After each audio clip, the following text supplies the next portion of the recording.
My family and I had a weird night at the Great Wolf Lodge and wanted to check if anyone else had similar encounter at this place.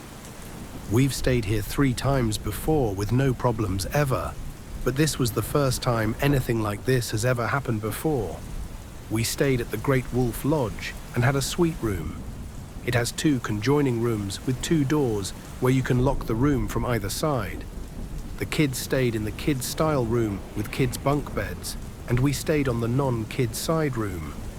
We kept the doors open for both sides, and I made sure the doors for both rooms were fully locked, including the lock where you can't fully open the door from outside. At midnight, my son, 6 years old, ran into our room half awake next to our bed and was crying half asleep, sitting up right next to us. I asked him if he had a bad dream, and he said no. I really saw something scary in the room. It was a big kid with a dark shadow walking around. I ran right past him to get here. I knew I checked the room before we went to sleep and figured it was his imagination, and we went back to sleep. Then 3 a.m. My wife sat up frantically looking around, and I asked, "What's the matter?" She said someone yelled, "Mom." "You honestly didn't hear that?" I told her no, I didn't. Then she asked me to go check on our daughter. I got to the kids' bunk bed den in the next room and found her out of bed, bundled up in the corner, hyperventilating and full of tears. I swooped her up and she started saying, "Be careful, Dad, he's still in here." I ran her back to our room and laid her on our bed with my wife and started searching the whole place. I turned all the lights on and checked literally everywhere, and there was no one. The doors were untouched, locks still in place, and windows unable to open. Honestly, I was feeling the walls and mirror, looking for hidden doors. I asked my daughter what she saw, and she said she was laying on the top bunk and thought at first it was me walking towards their bunk bed. But as I got closer, she realized it wasn't me. She said this person was taller and skinner than me. It also had smooth white skin and a neck longer than a normal person. Its skin was paper white, smooth, and looked naked but wasn't naked. It didn't appear to have much facial features. I asked if maybe it was a blanket, and she said no. Its skin was smooth without wrinkles, and it walked straight up to me, and I covered myself. Then I watched it walk towards the door where your room is. I came down the bunk when it walked away and peeked out the den window, but saw it still walking towards your room. So I hid in the corner you found me, and I tried to stay quiet so it wouldn't hear me, because I thought it would kill me. But I started panicking and couldn't breathe good, trying to be quiet. I was thinking of running out the front door into the hallway. My wife asked our daughter if she was trying to be quiet. Why did she yell, "Mom"? Our daughter said no, I never said anything, because I didn't want it to hear me and kill me. I didn't even hear our daughter say anything besides her hyperventilating as I got close to the bunk beds. I told my daughter to not mention what she had saw to our son, even after he tells us what he saw when he wakes up. I know he would be spooked if he found out his sister had a similar encounter a few hours after him. Both of our kids consistently sleep in their own rooms since they were little and have never ran into our room in the middle of the night unless our son had a rare bathroom accident. At this point, we figured the kids' room was sketchy, so we kept them with us, then closed and locked our room from that room. It took an hour for my wife to fall back asleep. I was honestly spooked by this whole thing, so I left the hallway light on and figured I'd just keep watch and stay awake till daylight. After she fell back asleep, the closet light I left on turned off and wouldn't let me turn it on, so I turned the bathroom light on. A little later, I heard loud knocking on the conjoining room door I had locked. I honestly got goosebumps and tried to convince myself it was coming from the front door, but knew it was from the conjoining door. I debated whether to ignore it or check. I felt vulnerable laying down without checking, so I went and checked, and there was nothing, just an empty room, luckily still with the lights on. Half an hour later, my wife, still asleep, started freaking out in her sleep. She appeared to be having a night terror, which she has had before, 1 to 2 times per year in past. I woke her up and she was frantic. She stood up and said she dreamt she woke up from a dream in the same bed. She went to the bathroom in our room, came out, and ended up being stuck in the other room, locked in with the evil entity. She said I had her locked in the other room and she was knocking like crazy in her dream, trying to get back in on our side before the entity got her. Later in the morning, our son woke up and we asked him to describe what he saw. He said he saw what looked like shape of a big tall kid with a long neck that was white-grey in colour and had a scary big dark shadow walking around the room. He said it was making weird noises, like it was speaking words he didn't understand. He said it walked right up to him in the bed and had big eyes that glowed like our cat's eyes look in the dark.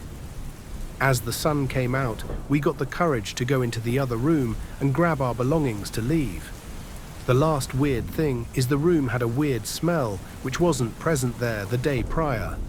It had smelt like a weird incense was lit.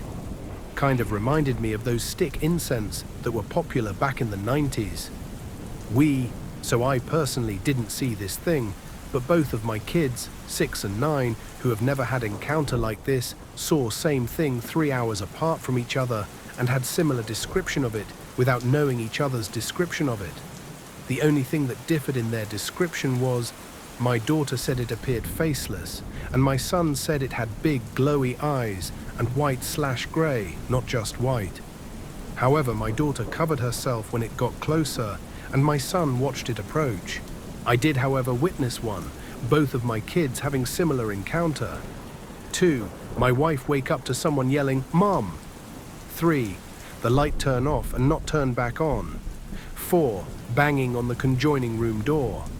5, my wife have a night terror where she was locked in the other room, banging on the door 30 minutes after I heard banging on the door.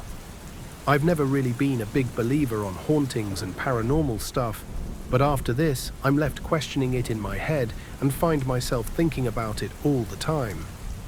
TLDR, during our stay at Great Wolf Lodge, both of our kids, hours apart, saw the same white, tall, faceless figure with a long neck while sleeping in the other attached room. One ran to our room scared, the other was found hiding in tears hours later. Also heard knocking, saw lights turn off, and my wife had a night terror about being locked in the other room with the entity and banging on the door to get back. I've never believed in the paranormal stuff, but this has left me shaken and questioning everything. Anyone else with a similar experience at the Great Wolf Lodge, or have ideas what could have been?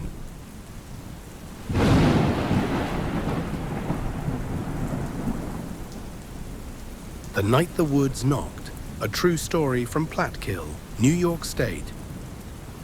So this is a story my dad told me that happened to him when he was 17, and honestly, it still creeps me out. He grew up in Platkill, New York, and their house was this old 2-story place that my grandpa built way out in the woods. Like no neighbors for miles, just trees everywhere. If you've ever been upstate, you know how isolated it can get. Anyway, one night everyone else went to the city and left my dad home alone. It was just him, a .22 shotgun, and their German shepherd Prince, who was police trained and supposedly fearless. The land the house was on was already known for weird stuff. People said there was paranormal activity, and even some Native American remained somewhere on the property. So this one night, there's a crazy thunderstorm. Upstate New York storms are no joke. Like the whole house shakes and the woods get pitch black. My dad's just chilling, probably reading or listening to the radio, when out of nowhere, someone starts banging on the front door. Not just knocking, but pounding, like they're desperate or pissed off. Here's the thing, there's literally nobody around for miles, and the driveway is long and muddy. No way someone just wandered up there, especially in a storm. As soon as the banging starts, Prince, the big tough police dog, freaks out and bolts up the stairs, actually peeing himself on the way up. My dad grabs the shotgun and follows him, and they end up barricaded in a bedroom on the 2nd floor, with Prince hiding under the bed shaking. My dad sitting there thinking it could be a bear, but what bear knocks like that? And what if it could somehow get upstairs and break through the French doors? The pounding keeps going, mixed with thunder and wind, and my dad's just sitting there in the dark, shotgun ready, heart pounding. Eventually the banging just stops. The storm dies down, and there's just this creepy silence. In the morning, my dad goes downstairs and checks the door. Nothing's broken, but there are these muddy prints on the porch.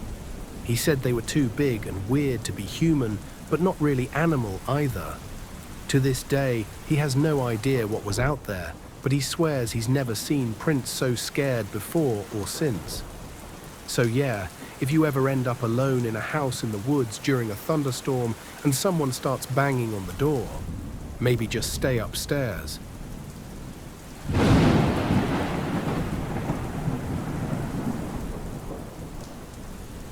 He almost killed someone. My friend almost married him. About 4 years ago, I had attended my first real party post-COVID lockdowns. It was here I had seen a long-time friend of mine for the first time in a while, and alongside her in tow was her fiancé, whom I'd meet for the first time.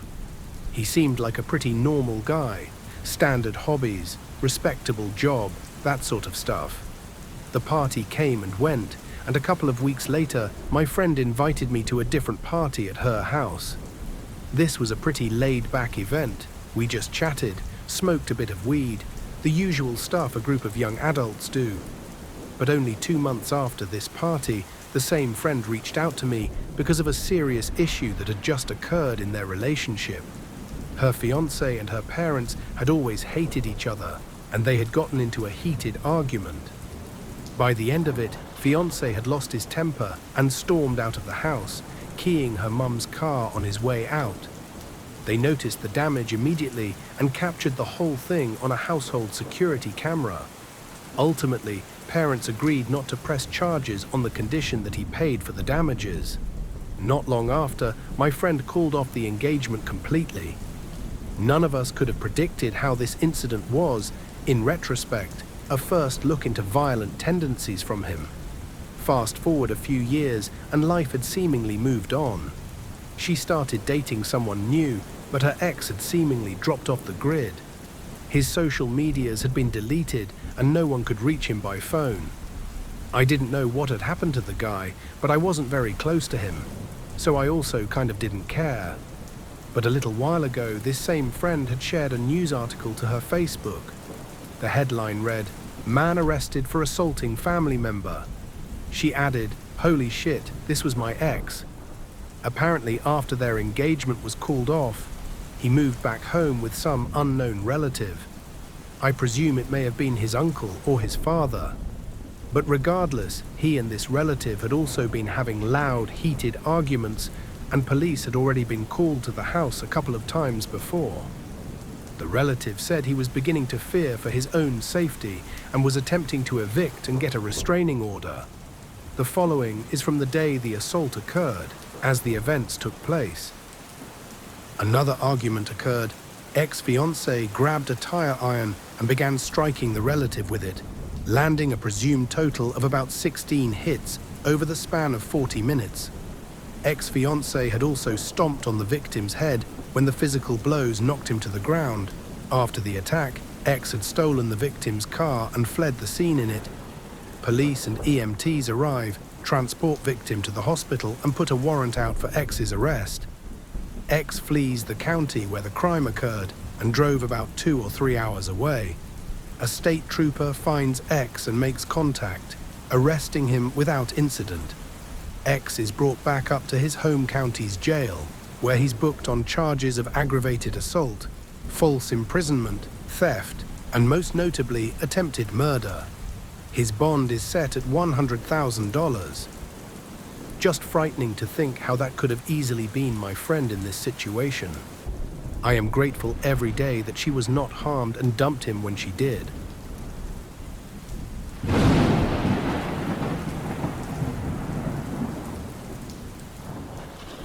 This story is called Gateway of the Mind. In 1983, a team of deeply pious scientists conducted a radical experiment in an undisclosed facility. The scientists had theorized that a human without access to any senses or ways to perceive stimuli would be able to perceive the presence of God. They believed that the five senses clouded our awareness of eternity, and without them, a human could actually establish contact with God by thought. An elderly man who claimed to have nothing left to live for was the only test subject to volunteer.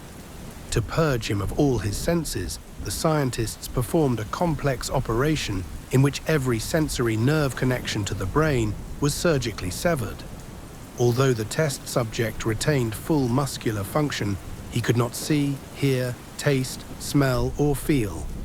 With no possible way to communicate with or even sense the outside world, he was alone with his thoughts. Scientists monitored him as he spoke aloud about his state of mind in jumbled, slurred sentences that he couldn't even hear. After 4 days, the man claimed to be hearing hushed, unintelligible voices in his head.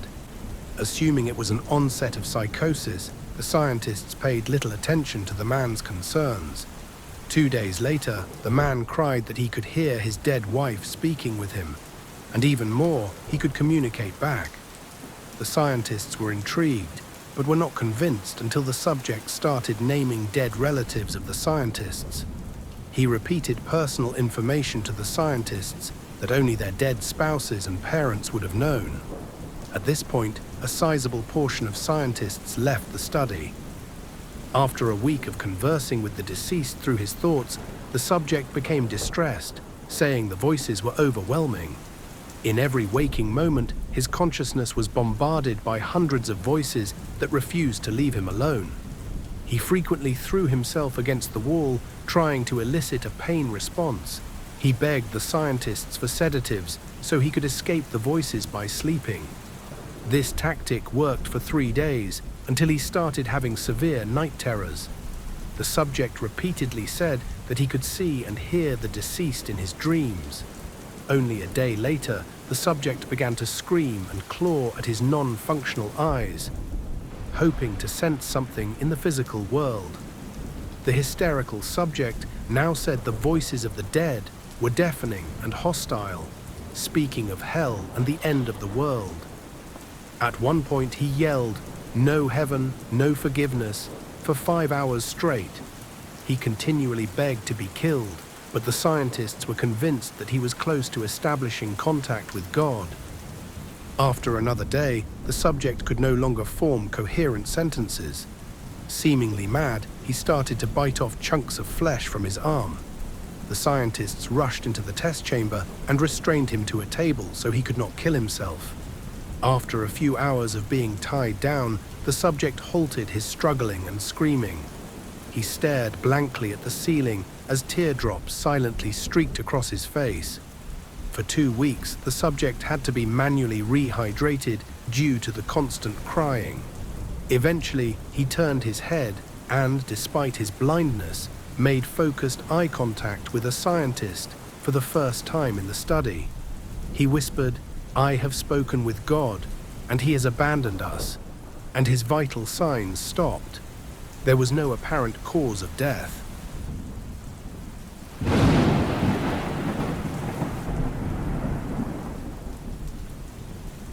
This last story is called The Smiling Man. About 5 years ago, I lived downtown in a major city in the US. I've always been a night person, so I would often find myself bored after my roommate, who was decidedly not a night person, went to sleep. To pass the time, I used to go for long walks and spend the time thinking. I spent 4 years like that, walking alone at night, and never once had a reason to feel afraid. I always used to joke with my roommate that even the drug dealers in the city were polite. But all of that changed in just a few minutes of one evening. It was a Wednesday, somewhere between 1 and 2 in the morning, and I was walking near a police-patrolled park quite a ways from my apartment. It was a quiet night, even for a weeknight, with very little traffic and almost no one on foot. The park, as it was most nights, was completely empty. I turned down a short side street in order to loop back to my apartment when I first noticed him. At the far end of the street, on my side, was the silhouette of a man dancing. It was a strange dance, similar to a waltz, but he finished each box with an odd forward stride. I guess you could say he was dance walking, headed straight for me. Deciding he was probably drunk, I stepped as close as I could to the road to give him the majority of the sidewalk to pass me by. The closer he got, the more I realized how gracefully he was moving. He was very tall and lanky and wearing an old suit. He danced closer still until I could make out his face. His eyes were open wide and wild, head tilted back slightly, looking off at the sky. His mouth was formed in a painfully wide cartoon of a smile. Between the eyes and the smile, I decided to cross the street before he danced any closer. I took my eyes off of him to cross the empty street. As I reached the other side, I glanced back, and then stopped dead in my tracks. He had stopped dancing and was standing with one foot in the street, perfectly parallel to me. He was facing me, but still looking skyward, smile still wide on his lips.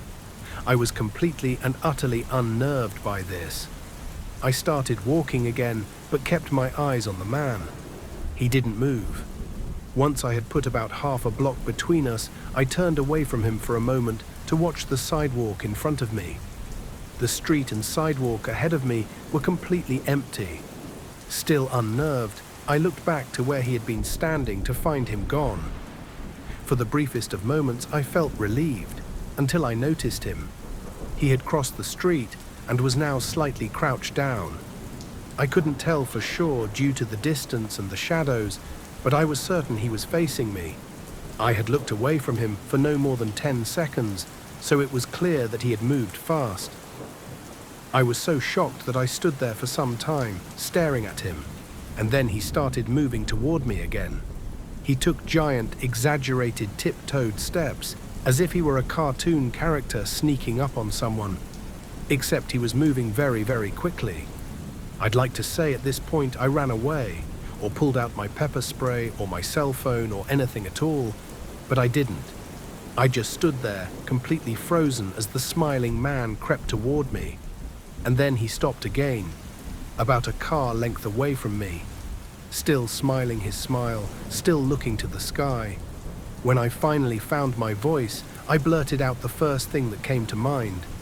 What I meant to ask was, "What do you want?" in an angry, commanding tone. What came out was a whimper. What? Regardless of whether or not humans can smell fear, they can certainly hear it. I heard it in my own voice, and that only made me more afraid. But he didn't react to it at all. He just stood there, smiling.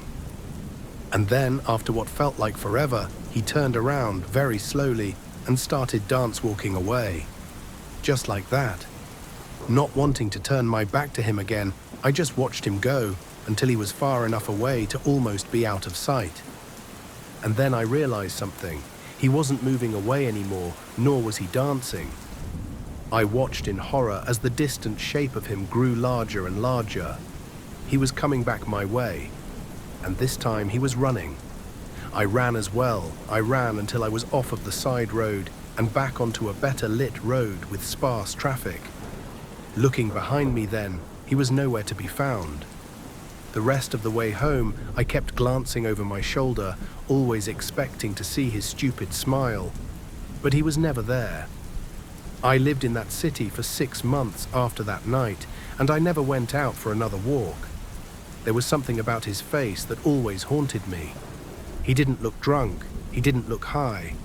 He looked completely and utterly insane. And that's a very, very scary thing to see.